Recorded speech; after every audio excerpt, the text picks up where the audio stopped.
All right, hello everybody. I think this is the fourth video this week. I'm going a little nuts because I'm excited for Sorcery and Gothic, but I have Mr. Tony, the mythical Avatar of Fire player. How are you doing, and where are you from? Hey, yeah, thanks for welcoming me, Bruce. I'm from California. I've been playing Sorcery for about 2 years now, basically since beta kicked off, and I've been playing with Beasts of the Bay. They're an old school group, but a lot of them have migrated over to Sorcery just because it's such a fantastic game in terms of art and gameplay and fantasy elements. Avatar of Fire was one of the first curios I opened, You opened the and so ever curio of since. Avatar of Fire. I mean, that's how it started, right? I got this weird sketch looking card and I was like, hey, this looks special. And I got lucky with it and someone wanted to trade for the foil alpha version and I was like, Oh, okay, that seems good. that's a And good so I trade in my think that book. that was a sign for me. And I was Yeah, like, look, I played Fire for all of my gaming career, Fire Mage in World of Warcraft and, Mage in Diablo and all of those things. So Avatar of Fire kind of fit right in with my personality.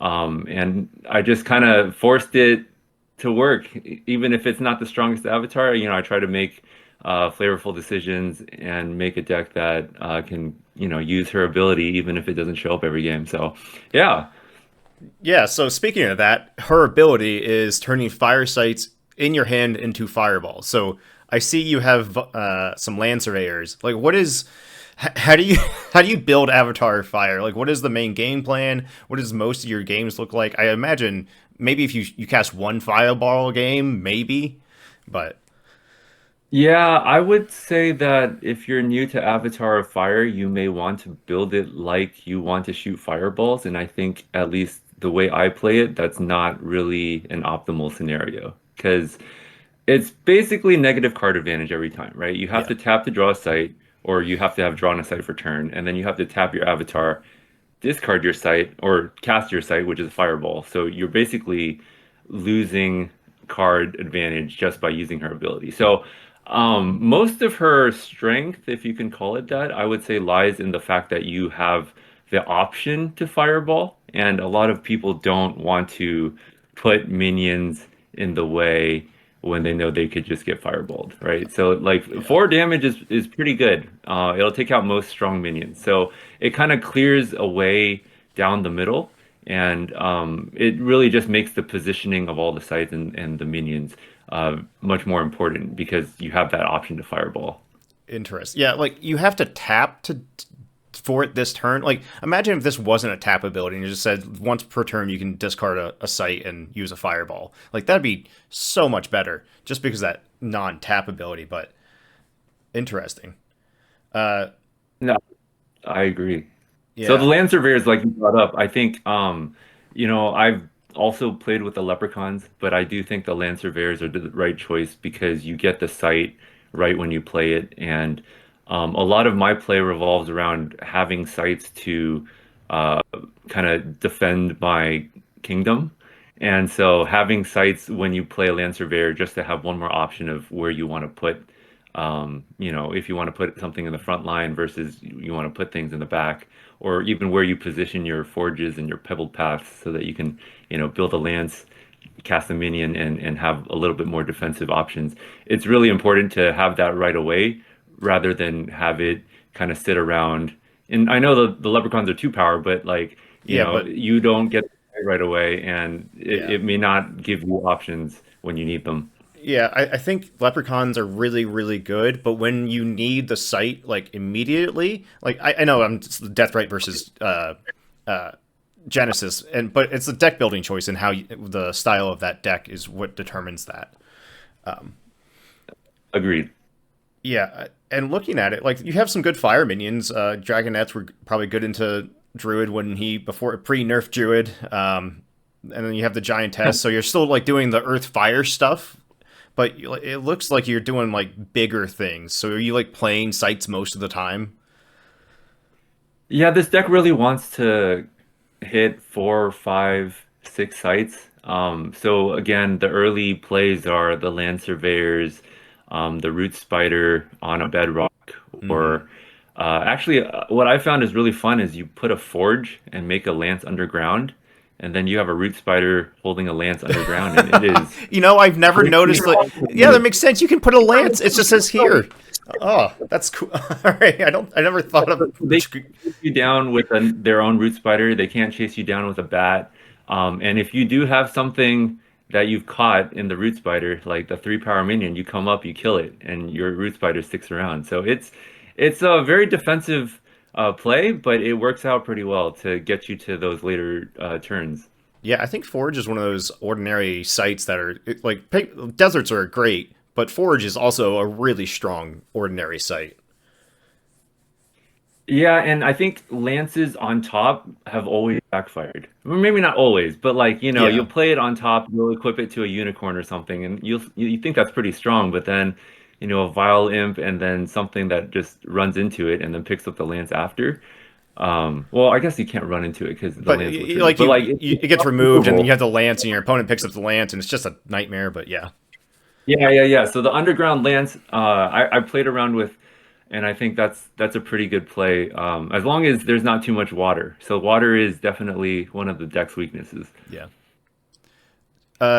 So, I like how often are you using Avatar of Fire's ability? Like this looks like a solid Earth Fire list that you could put Sorcerer at the helm and be totally fine. Like Avatar of Fire is just like the pet deck thing, or is it was it? There are some plays that actually rely on her ability. Yeah. One of the strongest plays you can have is either turn 3 or 4 Pudge Butcher on your 3 or 18, basically your starting square.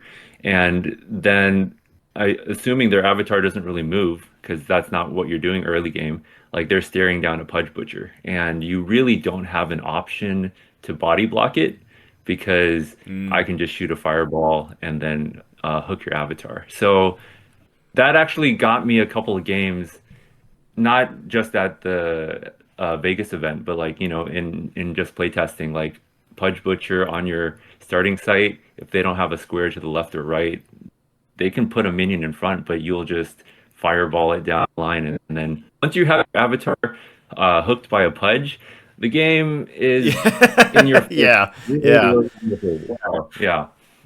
Interesting. Okay. And then your magics, you're pretty lean on magics. I honestly like that you have 37 minions. That you just always have a minion in hand, even with your low amount of card draw with the non like sorcerer Archimago card advantage avatars. But like Earthquake and Infiltrates are big backbreaking, fire breathing. Like these are very strong magics, but mostly in you have mostly minions, which is interesting.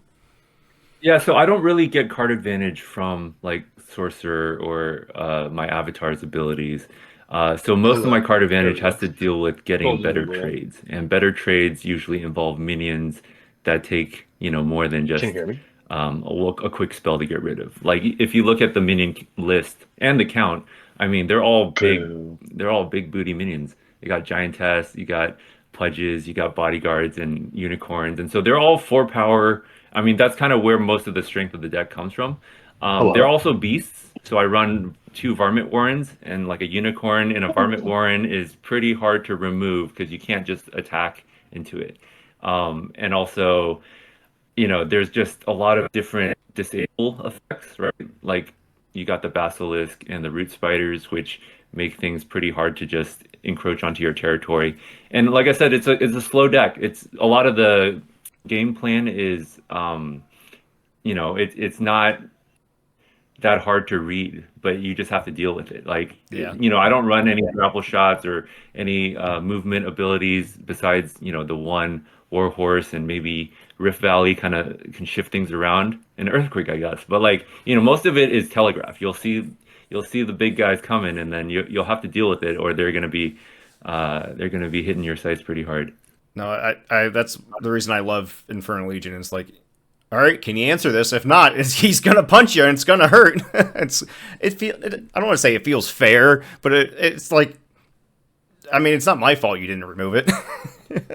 Exactly, exactly. See, and it plays a lot like chess. I think when I Yeah. play the game, it's not about catching them off guard and then like swinging in with a giganticism and just taking them to door before they could react. It's like I'm trying to control the realm with all the minions and kind of overwhelm them slowly because like I said, there's not a lot of strong magics that will do a lot of damage. I mean, they're great magic effects. Like fire breathing is castable by most of my beasts and dragons, and that's Yep. why they're in there. And but like besides that, the damage that you see on the board is really well coming to you. Yeah, you don't even have gigantism or like any surprise. Haha, gotcha. On my No, turn. no, it's all slow and steady. I, Slow and I steady I wins the love race. it. I think this is like my favorite style of sorcery list. It's like no, not a whole lot of charge, not a whole lot of like surprise gotcha cards, but it's like you said, chess, but with sorcery, where you're like positioning and yeah, no, that makes a lot of sense. I mean, those are the best parts of sorcery to me. I mean, and maybe because that's the avatar I play, but like I like the chess-like element, No, absolutely. Yeah, the root spider moving one turn at a time and slowly kind of locking out which squares they can play on, and then a pudge, or a fireball, it kind of controlling the rows and columns. It feels a lot of fun, all right? yeah, Like it's the there's not positional some. aspect of the game is the most fun for a lot of people. Yeah, Yeah, so I think this deck really makes a lot of use of that. very nice, very nice. All right, so I think we'll hop over to your quarterfinals. Sure, let's do it. And then here are the quarterfinals. So, did you have to explain everybody you played? Like, this is Avatar Fire. This is what she does. Yeah, I think a lot of the people did not really have a lot of experience playing against Avatar Fire, which makes Hmm. sense. It's not a avatar that's introduced in any of those sets. But yeah, I was against a Battle Mage player. He went 7-0 on day one, so he was top seed. And unfortunately, I didn't really know what deck he was running besides his avatar, because even though we kind of played a lot in proximity, like we're both focused on our matches, and Oh so yeah, we didn't yeah, really see what was going on. Um, when I was kind of prepping for the match overnight, I really thought I was going to end up going second, and I figured his best play was probably to get to me as soon as possible. So I was hoping to see a Gnome Hollows or a Rift Valley to try to get me out of the way before he found his grapple shot. And um, I guess as you see, or as you'll see in the game, he does get to grapple me right away on turn three. So that was kind of my biggest fear because once he's on top of you, he's going to be able to just power out a lot of damage through all of his, magic spells and other abilities. So yeah. An early aggressive battle mage and like Gnome Hollows just feels so so much better against a battle mage when you have it. It's just he's not able to suffocate you. And then I saw you mulligan a Fields of Fix, Camlin, and Death I Dealer. think it Like was both of those make kind of Death. make sense to me. I think on the mulligan looking for stuff. Yeah, I mean, I didn't think he would be running too many minions or even minions that I cared about removing through the fields. It'd probably be like I don't know, like a hippogriff maybe if there were more than one. So that makes sense. And then the death dealer is a 7 drop, which and it also is like a minion removal, which I don't think Yeah. Battle Mage was playing much of. I So yeah. Go ahead. no, I mean, I'm just saying like he's starting out with a tri-land and I get to see, some of his elements. Like I said, I wasn't sure. I actually thought he was 4 element, just based on, some of the other people talking about their matches, but um I knew he was running air and I knew he was running grapple shots. So I was like, I need to get out of the way.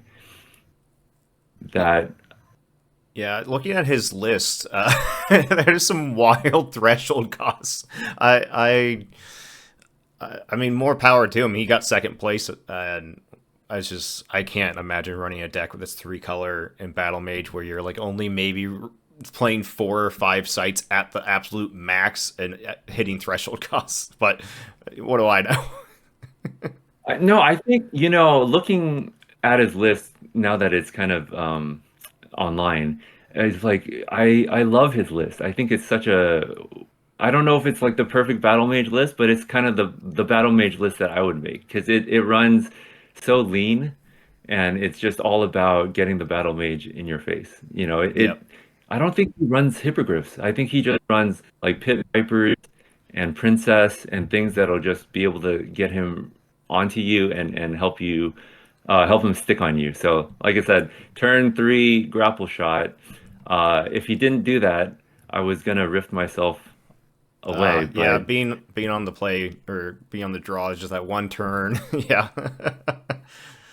uh, I think that would have changed the entire dynamic of the yeah. game. But like I said, my game plan was to have four power minions so that he would have to do something besides just swing at them to draw a card. And so I thought I was in pretty good shape here.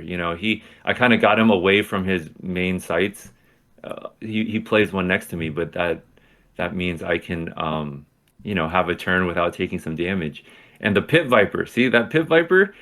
It's such a big problem because I can't. So, like, my options are I can swing at it with my avatar to clear it, Yeah. but then I'll be stuck on his tight, and then my Autumn Unicorn can take full, do a little damage, but I'll be stuck on three sites. And so, in this situation, uh, I I had a Vesuvius and I had a bodyguard, and so I was thinking, Mm, okay. I can use the Vesuvius to get rid of the Pit Viper, and my Unicorn survives. And I also get to do 3 damage to his Battle Mage, which is really, really nice. But I didn't want to take 3 damage, and so well, you wouldn't have I taken 3 damage, right, with the bodyguard? right. So I played the Bodyguard out, but I was thinking like Bodyguard is one of the cards that I really don't want to play until I'm like really close to door or getting Okay. pressured. And so I'm at 17 right now just from the grapple, and I was like, it's too early to put a bodyguard down, but I know it's a race, right? This has got to be a race. Bodyguard, sorry, not bodyguard. Battle Mage is already on me, and I have to race him, or else he's just gonna whittle me down and draw cards from my minions. So I made the decision to play the Vesuvius. So the Valley of Delight is also providing a fire threshold. So Vesuvius gives me the third one. I can activate it, save myself some damage, and also get rid of the Pit Viper. Yep. So I think I'm doing pretty good here because I Yeah. get to do You a got you seven have point two swing. 4 power minions on board. You have a bodyguard. Like that feels pretty good. It feels. I thought this was like, all right, I'm still in the game. Like this is not bad. Um, and there's not a lot of ways to get out of the situation for him. So I think he's probably, a little nervous, but it turns out he actually has the right cards. He So, definitely has the right cards, and that's why I like his deck so much. He's played around all of his gaps and his weaknesses for being so aggressive. inter- and side note, where are these dice from, and how do I get some? Where are these threshold dice from? Um, those dice, they're made by one of the guys from Beast of the Bay. Oh my. So he has a CNC thing in his garage, and he loves to, make cool gadgets and tokens. And so, yeah, I don't know if he's gonna make more of them, but if he does, I'll let you know and I'll put you at the top of the list. Oh, thanks, man. And there was the poison over the 2-for-1. I'm sure that hurt. I know. So there's the poison Nova, and I'm like, man, that was the one card he needed to, take the pressure off. I Yeah. mean, I don't get swung at, but there goes my pressure too, right? So Yes. I think at this point, um, I don't remember. I think I have an earthquake in hand and a berry, um, and I think I have a dragonets.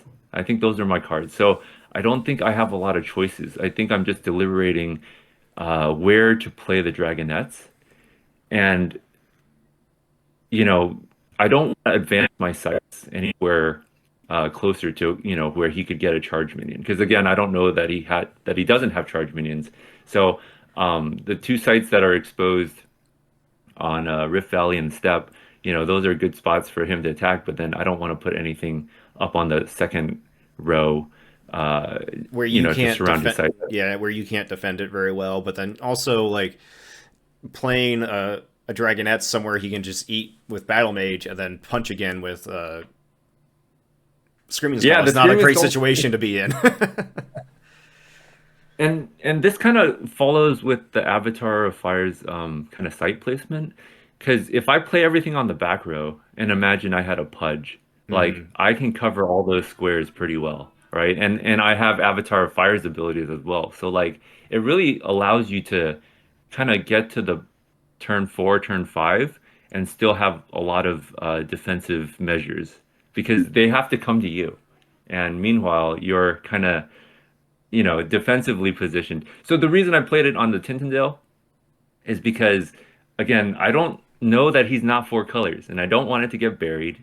And, also, if he does have a grapple shot and he wants to get rid of it, he has to grapple all the way to the corner. So this is one of the plays I've thought about for a long time because I don't know if I played it closer, if that would have made a difference. I don't think with a screaming soul. I don't think so. There's like, yeah, he eats 4 damage or 3 damage, but is that enough? But then he just punches you again. I don't know. Right, right. Yeah. And with the crown, I would have taken six anyways, right? Yep. So, um, And you would have lost your yeah. minion. So maybe I can see it playing on like the Valley Delight mate, but then he plays a site and eats it. I don't know. It's a hard spot to be in. Yeah. I mean, this is rough because now I have no action. I remember this turn. I only had an earthquake and a berry, and I don't know. Or no. Sorry, I had a dispel. I think I drew the dispel on this turn. I'd have to relook at see if I can peek at any of the cards during the video. But I did get really lucky and have the dispel. But uh, you know, I don't think that was gonna be enough. Yeah. Maybe if you had played it on the Valley, and then you got lucky and played it on the got the dispel again. So the only difference would have been on the Valley, and then you could have walked it over onto the Rift Valley, and then if you wanted to eat it, but then not untap, like that could have been a bit of a like time save, and then you got a little more damage in. Yeah, no, as long as he didn't poison Nova, I think he win that game. But Yeah. yeah, So the white heart, this was just kind of bait. Like I needed to buy some time. I yep. don't remember what life total I'm at. Maybe let's see, I've taken three and then six, so I'm like 11 tops. Um, and I need to. So he doesn't have a screaming skull, so I'm like, Yep. I play a white heart. You can attack my avatar, but I can block. Or if you attack the white heart, you're not untapping, right? I mean, you're not untapping if you attack my avatar either. So I was like, all right, it's okay. I can get a little bit more aggressive, and then if I need to swing at it, I can swing at him with the white He heart, and he has doesn't get another to draw. screaming skull. But, No. like, I never expected. No one expects the second screaming Oh skull, no.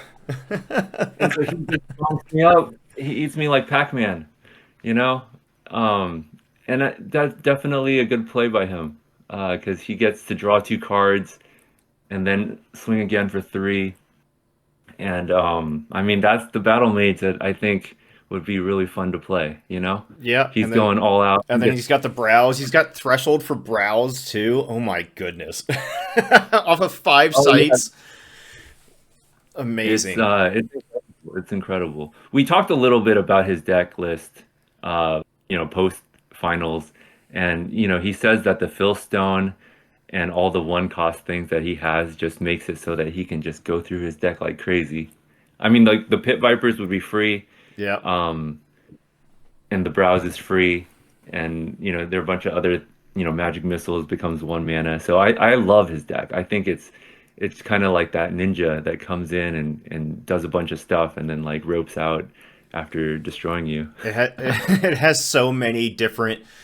Like, I know it's 3 color and that comes with its own cost, but it's not like Shrink the Frog or some other Battle Mage lists that are all in on one game plan. I feel like it's a very it sounds like a very flexible. You can kind of like mold to do whatever you need to do. Like a random Poison Nova from a Battle Mage seems really strong.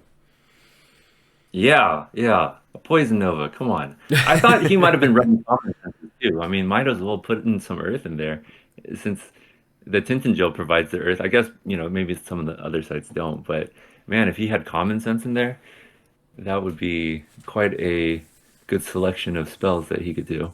Yeah, So this point is when I have Earthquake and Berry and nothing else. And I think what you see a Pebbled Pass there. Yeah, yeah. so it's Pebble Pebbled Pass, Pass, Earthquake. Earthquake, and Berry. The only other thought with the Earthquake is, do I take him off of Tintin?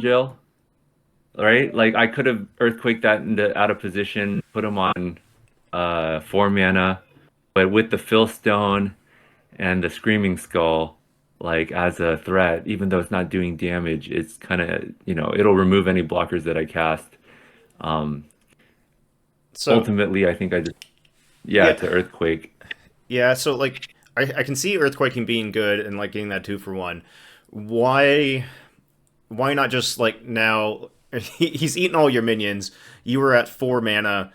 Uh, I guess no. I guess you're trying to get to Earth. My question is, why not just try to race him with fireball or fireballs? Because he has 3 damage a turn. You have 4 damage a turn. Was there any like decision to like not do fireballs, or you just didn't think it was going to be fast enough? Um, well, I guess the first problem is I have a pebbled path, so that doesn't enable fireball. It has to be a Oh, it fire has to be a site, which fire. Oh no. so that's kind of a constraint because I'm only running about 16 fire sites, and so like the site management is pretty important for this deck. Hmm. Um, but even if I had a fire site, I don't think Fireball would be the play because I run a lot of minions that need 6 mana, Yeah, that five, makes six sense. mana. And I guess I'm at 5 mana, so it's somewhat reasonable to think that, I can cast most of my spells, but I really want to be at 6. And the Earthquake also does get me closer to, that corner where it'll just be me and him, if he decides to chase me. So obviously he's just going to come and sit on top of me. If I did shoot the fireball and then he moved on top of me, I wouldn't be able to continue shooting fireballs because it splashes to me also. Yeah, no, that makes Um, sense. Uh, yeah. I want Avatar Fire to be just a little bit better, and like just me saying, "Oh, just discard this." He's like, "You can't." I'm like, "Oh, you're right, you can't." Like, Yeah. Yep, yep. But I mean, it's been like we've been going blow for blow like the yeah, entire time. I think you're at like I 3 right now, and then he's at 7. Or yes, yes, I'm about to get doored. yeah, Um, so I'm about to get doored, and I thought, oh, he used the grapple on me to door me. yeah. That's right. I forgot about that grapple. He So needed. that probably means he has a win in hand if he spends that to get you to the door. At least that's what I would read into that as. I mean, it doesn't look so good for me right now. It looks pretty like grim. Yeah. But So, all right, this I game mean, was awesome. Like a little back and forth. How were your rest of your games in the event? You went 6-1 for the day one. I went 5-2 Oh, actually. 5-2. I Okay. was the only 5-2 that made top eight, and I mean, again, anyone that says that they make day two without a little luck, I think is just not honest with themselves. Because I definitely had a little luck along the way. I didn't run into any druids on my day one, so that was surprising because I tested a lot against Fire Druid and Steam Druid. And but my day one had everything else. So I played Pathfinder, I played Death Speaker, I played Archimago, I played Dragon Lord with the Ignis Rex. Yeah, that And was. so I mean it was just a bunch of situations that I really had to play carefully around. But in the end, those went in my favor. The two that I lost were to two of the people in the top eight. So I lost to a Spellslinger, which is a very good player. Yeah. But, dude, his deck is really good. He chose to go on the draw, and he's got 5 cards, and you've got 3, and like that's a lot to surmount over a game. Yeah. And he knows his deck very well, and he's got rivers. And I mean, he can talk about his deck, but he's a very experienced player, and his deck is very well tuned. So no shame there. And then with the Dragon Lord that I lost to, I mean, that's just a rough match because I run a lot of fire minions, and his deck has the Ignis Rex as the dragon that his Dragon Lord, attunes to, and it gives him immune to fire. And I mean, it was a lot of fun, but ultimately that immune to fire it makes it too hard for me to get there. Yeah. No. But yeah, The Dragon Lord is a local player to me. His name's Brandon, and it's very Yeah, frustrating Brandon. to deal with it. Yeah. So okay, so back to the game. So I've Yes. got a bodyguard. I contact another bodyguard. Like I Hell said, you yeah. got to have a little. I think he's at And so 3 now, is what I can see on the dice. yeah, so I swung at him, the bodyguard, and put him to 3. I drew a sight, Ooh, and I didn't have another place to put it, but I played the Infernal Legion on top of me, so he can't just swing in, hell and yeah. I can, move next turn, and I We're think double I death's would door. double death door. I'm not double death door. We're there, and it looks like I have the advantage, and then oh, poor Legion, goes back to his frog roots and gets quickly dispensed, and but he's drawing cards the whole time, Yeah, right? like So that was an extra card, an extra step towards the win, right? right. And then here I am again. So here, there's a little moment in the audio recording where you can hear me ask the judge, like, "Hey, what happens when we have a draw?" And nothing happens because, like, I think I have a fire site. No, no, no. Do I have a fire site in hand? Maybe I do. But I remember thinking a fireball is an option here. I just need to get away to shoot it Hmm. because I can't attack him. It'll just draw and then nothing will happen. So. Um, I try to move to the corner, and he can't attack me because it's again, it's a draw. So I have a land surveyor thinking maybe I can swing in next turn, but it's so tense right now because the next couple of cards are going to decide the game, and so I move away, hoping that He um, he can't go on top of you. You've got a chump blocker for something. Yeah, right. like he can't play a site in front of you to play something in front of you. I like your spot. It seems really strong. Like he can Yeah, and he walk. reads the fireball right there, right? He's like, "Hey, Yeah, what yeah. You gotta be careful. The reason I played the Shrine of the Dragon Lord there is again, I'm trying to play around everything I can think of. So if he's got Barry. a berry, Yep. yeah, so like I'm turning it into water sight and he can't bury it. Um, and then if he runs away, like let's say he doesn't have the finisher, I've Yep. got the Land Surveyor that I can run into him, right? Yeah. Then he So needs a if I blocker. Yeah. right, right, right. Well, no, I mean, if he doesn't have the win now, I would assume he's running away and he needs a blocker or something. Yep. So I thought, again, it's a pretty good situation, right? Like no one's winning yet. He obviously doesn't have it, or he would just take it. And so he's thinking, and it's anyone's game right now. And especially if he doesn't move on top of me, like I've got the fireball in hand, and he's almost got no place to run. Yeah. So does if he needed to run away and can remove the land surveyor, would he move on top of the the castle just to like prevent you from fireballing? Maybe he's like trying to play around a warhorse or something. I don't know. Like this is a good final At turn. this Double point, death door. My goodness.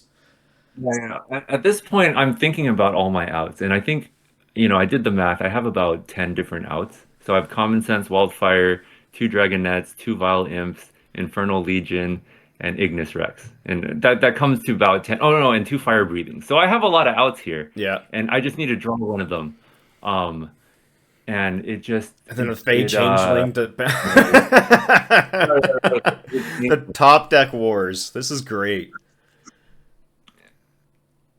It's it's an epic match. I have no regrets about how it was so exciting from turn 3 with the grapple shot, and then it's just turn by turn. We're just battling it out, Uh, and he I'm bounced getting my like thing I for know the me outcome of this, and I'm still nervous. stake here because he bounced my Fade Changeling, or he cast the Fade Changeling bouncing my Land Surveyor, but in the moment I just thought he removed it, so I put it in the cemetery. Um, Later on we catch that, but it wouldn't have made a difference in the result. I have a 5 drop. It's a Manticore. Okay, so he walks on top of you to try to prevent fireball, and then you play Manticore as I guess a blocker. So that seems Right. pretty It's got to good. be. Guess what? The card that everyone loves. I'm. It is a fitting end to the journey. It is. Oh, there it is in his hand. Oh no! Don't do it this way. There's nothing to think about. But no, no, no.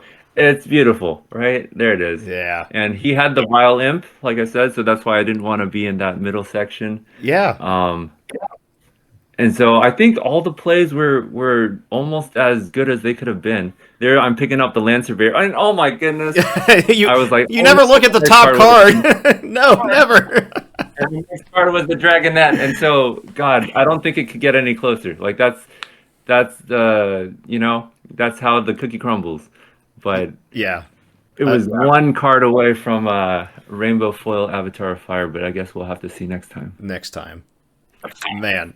But yeah, thanks for having me. It's a great match. I hope everyone enjoyed it.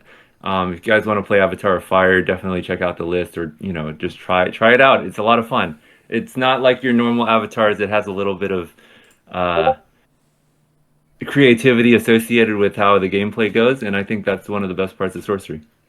Yeah. No, I, I, I don't know. I don't. You summed it up perfectly. Thank you very much for joining me. And like you said, if anybody wants to try Avatar Fire out, try out the list. That's amazing. All right, Bruce. Thank you.